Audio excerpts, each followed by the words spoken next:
Bonjour, Elhadj Fodé Kaba Chérif, vous êtes avocat au barreau de Guinée. Bonjour, bienvenue à Mirador. Bonjour Monsieur Diallo, bonjour à tous vos auditeurs, mais aussi à tous vos internautes qui vous suivent à travers le monde. Le monde, oui. Bien, Talibé pour commencer. Maître, 9 mois, jour pour jour que Fonikè Menguè et compagnie sont en détention. Est-ce que vous vous attendez à ce qu'il y ait autant de temps sans qu'ils aient pu avoir droit à un procès ou être libérés? Bon, j'avoue que nous sommes surpris à date que nos clients puissent se retrouver en prison jusqu'à près de 10 mois de détention aujourd'hui, parce que vous n'êtes pas sans savoir qu'ils sont sous mandat de dépôt depuis le 1er août 2022. Ouais. Et nous sommes surpris pour la simple et unique raison que monsieur le doyen des juges d'instruction du tribunal de première instance de Dixine, lorsqu'il a été saisi de cette affaire, a quand même fait montre d'une certaine célérité en examinant ce dossier au moins pendant 3 mois. Puisque vous n'êtes pas sans savoir que c'est à la date du 7 novembre qu'il a pris son ordonnance de non-lieu partiel, mais aussi de renvoi. Ouais. Donc, vous imaginez, du 1er août au 7 novembre, c'est quand même extraordinaire. Il n'a pas eu besoin de renouveler le mandat de dépôt dans cette affaire. Ouais. Parce qu'il a compris que le dossier était vide et que les charges qui pesaient contre nos clients étaient des charges fallacieuses qui ne pouvaient pas tenir. C'est pourquoi il est allé aussi vite, parce qu'il n'y avait pas de preuves.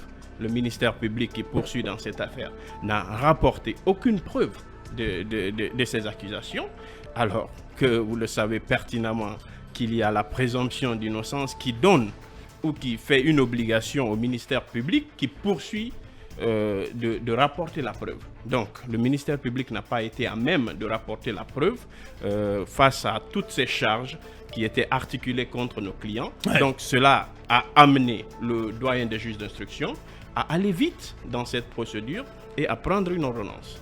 Mais contre toute attente, cette ordonnance aujourd'hui a été querellée devant la chambre de contrôle de l'instruction au niveau de la cour d'appel. Ouais. Et à ce niveau également, contre toute attente, le parquet général qui est venu soutenir qu'il fallait confirmer l'ordonnance de non-lieu partiel et de renvoi. Mais contre notre fort étonnement, quelques 20 jours après, le parquet général s'est permis, si vous voulez, d'exercer un pourvoi. Et ce pourvoi qui a été exercé dans des conditions très peu orthodoxes. Ouais. Et voilà, aujourd'hui... Un pourvoi dont on n'avait pas retrouvé trace à la Cour suprême. Pas du tout, Monsieur Diallo. Le pourvoi a été exercé en catimini, s'il faut le dire. Ouais. Parce que le parquet général, qui a soutenu la confirmation d'une ordonnance de non-lieu partiel et de renvoi, se permet de se pourvoir en cassation.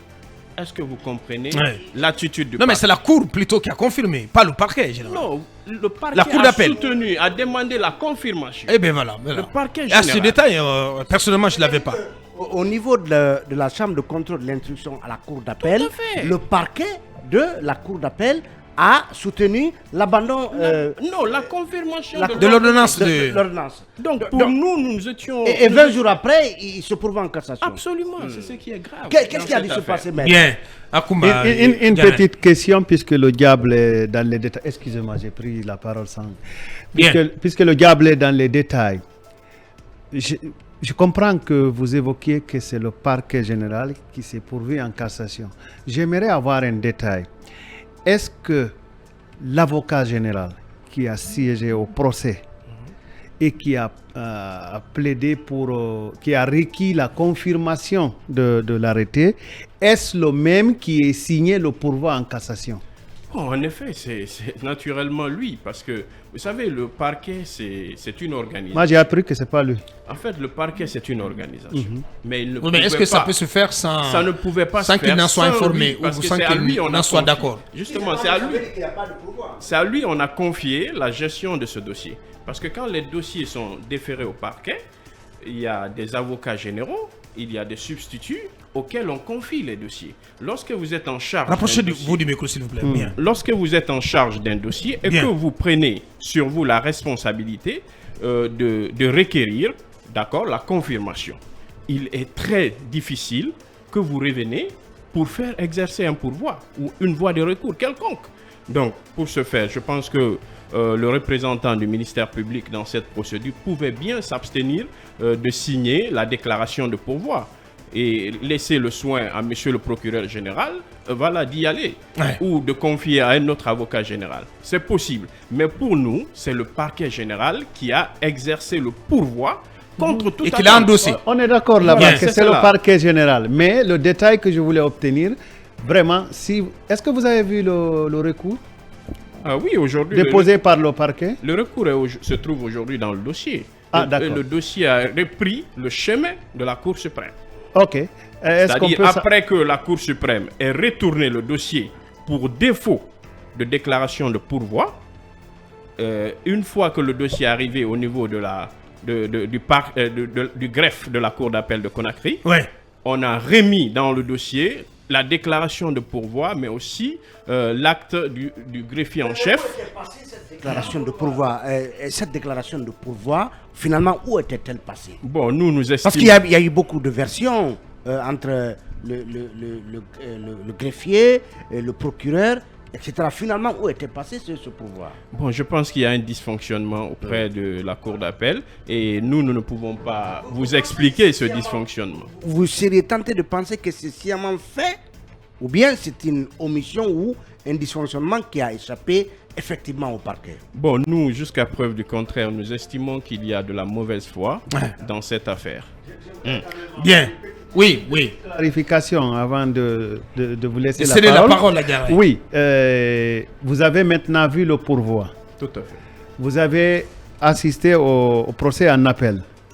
En appel. En appel, oui, au niveau de la cour d'appel. Non, le pourvoi, c'est après ce procès. Non, je veux dire que vous avez assisté au procès pendant lequel le parquet général a demandé la confirmation de l'ordonnance en première instance. Bien entendu. Alors, est-ce qu'aujourd'hui, était là. vous êtes capable de nous dire si l'avocat général qui a siégé en appel est le même qui a signé, si vous voulez, le pourvoi en cassation auprès de la Cour suprême? Bon, de toutes les façons, monsieur Diallo... Juste une petite clarification. Nous estimons que c'est le parquet Ouais, général. il estime que c'est le parquet. Non. Voilà. Est-ce Et dès lors que c'est le l'avocat parquet- général qui a siégé au procès, qui a fait appel auprès de la Cour suprême? Moi, je veux juste avoir cette clarification. Bon, tous les actes... Puisque vous avez vu les documents, vous savez qui a siégé au procès. Oui, tous les actes qui sont actuellement, moi, en ma possession, sont signés par un seul et unique représentant du parquet général. En l'occurrence? Voilà, je me permets de... Bien. Voilà. Voilà. Ouais, allez-y, Garay. C'est un des avocats donc censé tirer d'affaire Founi Kemangue et compagnie. Oui. Mais aujourd'hui, vous semblez épuiser toutes vos cartes. Ma question est de savoir comment vous allez vous y prendre. Qu'allez-vous faire désormais par rapport à ce dossier? Bon, écoutez, je vais vous donner l'exemple de dossier actuellement pendant devant la CRIEF. Vous verrez que pendant qu'il y avait le pourvoi en cours au niveau de la Cour suprême, les procès ont été ouverts à la CRIEF. Cela n'a pas empêché la CRIEF d'ouvrir les dossiers, de commencer les procès. Ouais. Donc, le fait de dire aujourd'hui que parce qu'il y a le pourvoi dans cette affaire, que cela constitue un blocus, c'est de la mauvaise foi, pure et simple. Non, donc en partant de cet exemple, de l'exemple de la CRIEF, cela veut dire que parallèlement à ce pourvoi, on peut bien ouvrir un procès pour Founi Kemangue et ses amis. Bien entendu. Voilà. Ça veut dire Mais que... comment vous comprenez le fait que depuis 9 mois qu'ils sont en détention, qu'ils n'aient pas droit à un jugement, qu'ils ne soient pas présentés à un juge? Bon, monsieur Gallo, ça c'est tout simplement une violation de leurs droits. Parce que là, vous savez, comme on ne cesse à le dire, nous sommes à l'avant-garde, si vous voulez, de la défense des droits humains. Et nous sommes tout le temps confrontés à des situations pareilles. Ouais. Je peux vous donner des anecdotes. Vous verrez dans ce pays où des entrepreneurs sont emprisonnés pour des dommages causés lors de la réalisation d'un immeuble. J'ai eu à gérer un tel dossier. Vous imaginez? où est l'infraction dans ce dossier? Mais c'est arrivé. Donc, la violation des droits, ça c'est récurrent, c'est permanent. Et le cas Fonike Mengue et Ibrahima Diallo, Sekou Yaya et Bilo, c'est un cas emblématique. Vous les considérez désormais, c'est la question que Talibé posait depuis le début, est-ce que après 9 mois de détention sans jugement, est-ce qu'on est à même de les assimiler aujourd'hui à des otages de la justice guinéenne? Absolument. Ce sont des... ils sont embastillés. Aujourd'hui, ils sont incarcérés pour des raisons qu'on ne peut pas démontrer. Parce que, vous savez, à l'entame, à l'initiale de cette procédure, ils étaient poursuivis pour 7 à 8 chefs d'inculpation. Vous imaginez, aujourd'hui, le juge d'instruction, le doyen des juges d'instruction, que je salue de passage pour sa lucidité, a quand même pu rejeter 6 sur les 7 ou 8. Sur les 8. Vous imaginez, il a rejeté toutes les infractions qui étaient articulées contre eux pour ne retenir que la complicité, pour ne retenir que, comme on appelle, l'attroupement non autorisé. Voilà, non autorisé. Bien. Oui. Il est clair aujourd'hui qu'il y a un blocus, même s'il ne devait pas exister. Mais est-ce qu'il y a un moyen de transcender ce blocus pour aller de l'avant, pour qu'il y ait quand même évolution, un procès dans le dossier? Vous savez, l'organisation du procès ne dépend pas des avocats. Il faudrait que les Guinéens apprennent cela. Nous sommes si vous voulez, des défenseurs. Nous vous assistons. Nous ne pouvons pas vous représenter. Et mieux que ça, il y a une organisation judiciaire au sein de nos juridictions. Et pour organiser le procès pénal, c'est le procureur qui doit prendre sur lui la responsabilité d'organiser le procès pénal. Ce n'est pas aux avocats d'organiser un procès pénal. Et le procureur, vous savez, il relève de qui? Il relève bien entendu du ministre de la Justice. Donc s'il y a blocus dans ce dossier, c'est qu'il y a manque de volonté. Et nous ne pouvons que... si vous voulez alerter, nous ne pouvons que faire des déclarations, nous ne pouvons que fustiger cette attitude malencontreuse de l'administration judiciaire guinéenne. Bien. Voilà, on va continuer cette interview dans un espace qu'on nous dit qu'on peut aller jusqu'à 54. Il y a un débat qui est à l'écoute depuis la DCI. Je voudrais mettre l'accent sur la paix et la cohésion sociale, sans lesquelles il ne saurait y avoir de développement. C'est véritablement le socle du vivre ensemble. Pourquoi nous devons œuvrer collectivement pour surmonter les rancœurs et consolider notre tissu social. Voilà, je pensais qu'il un homme de droit, parent droit, c'est à ce titre qu'il réagissait. Dernière question, si tu veux, s'il te plaît, Basseko. Qu'est-ce que vous attendez du ministre de la Justice, garde des Sceaux, qui est sur la violation des multiples droits de vos clients, et pour terminer, quel est l'état de santé aujourd'hui de vos clients? C'est important. Bon, je vais commencer par leur état de santé, qui me paraît la question la plus pertinente. Vous le savez, monsieur Oumar Silla, alias Fonike Mengue, est passé dans des conditions très difficiles avant cette dernière interpellation qui l'a conduit à 10 mois d'emprisonnement bientôt. Monsieur Fonike Mengue a subi des atrocités, a subi lors de son arrestation, des sévices corporels qui l'ont endommagé certains organes, et aujourd'hui il a vraiment besoin de soins qu'on ne peut pas éventuellement administrer même en Guinée. Et il a donc besoin aujourd'hui d'être remise en liberté pour s'occuper de sa santé.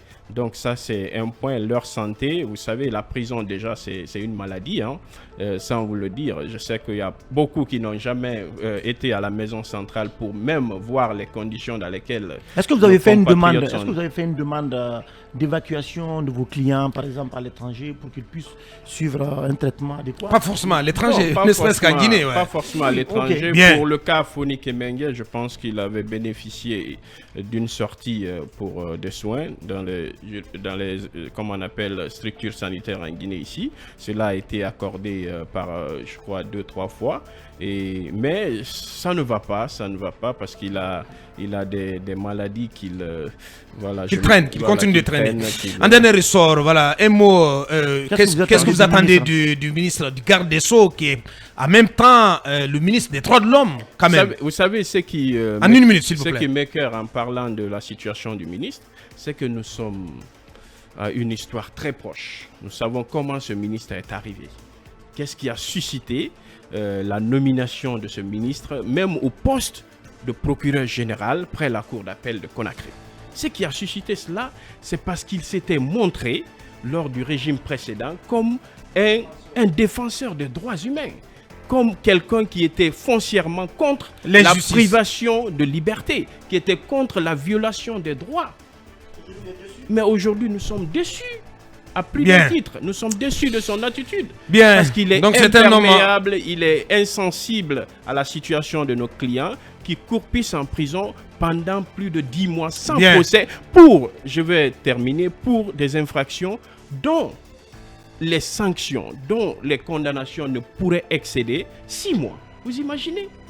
Ils ont passé 10 mois. Pour des contraventions. C'était donc Elhadj Fodé Kaba Cherif, avocat au barreau de Guinée, avocat du FNDC, donc qui défend Fonicé Mengué et compagnie depuis qu'ils sont en détention. Cela fait exactement 9 mois, jour pour jour, depuis qu'ils sont placés en détention à la maison centrale de Conakry et sans procès. Voilà. Merci à vous, maître. Merci d'être venu jusqu'à nous pour parler de la situation de vos clients.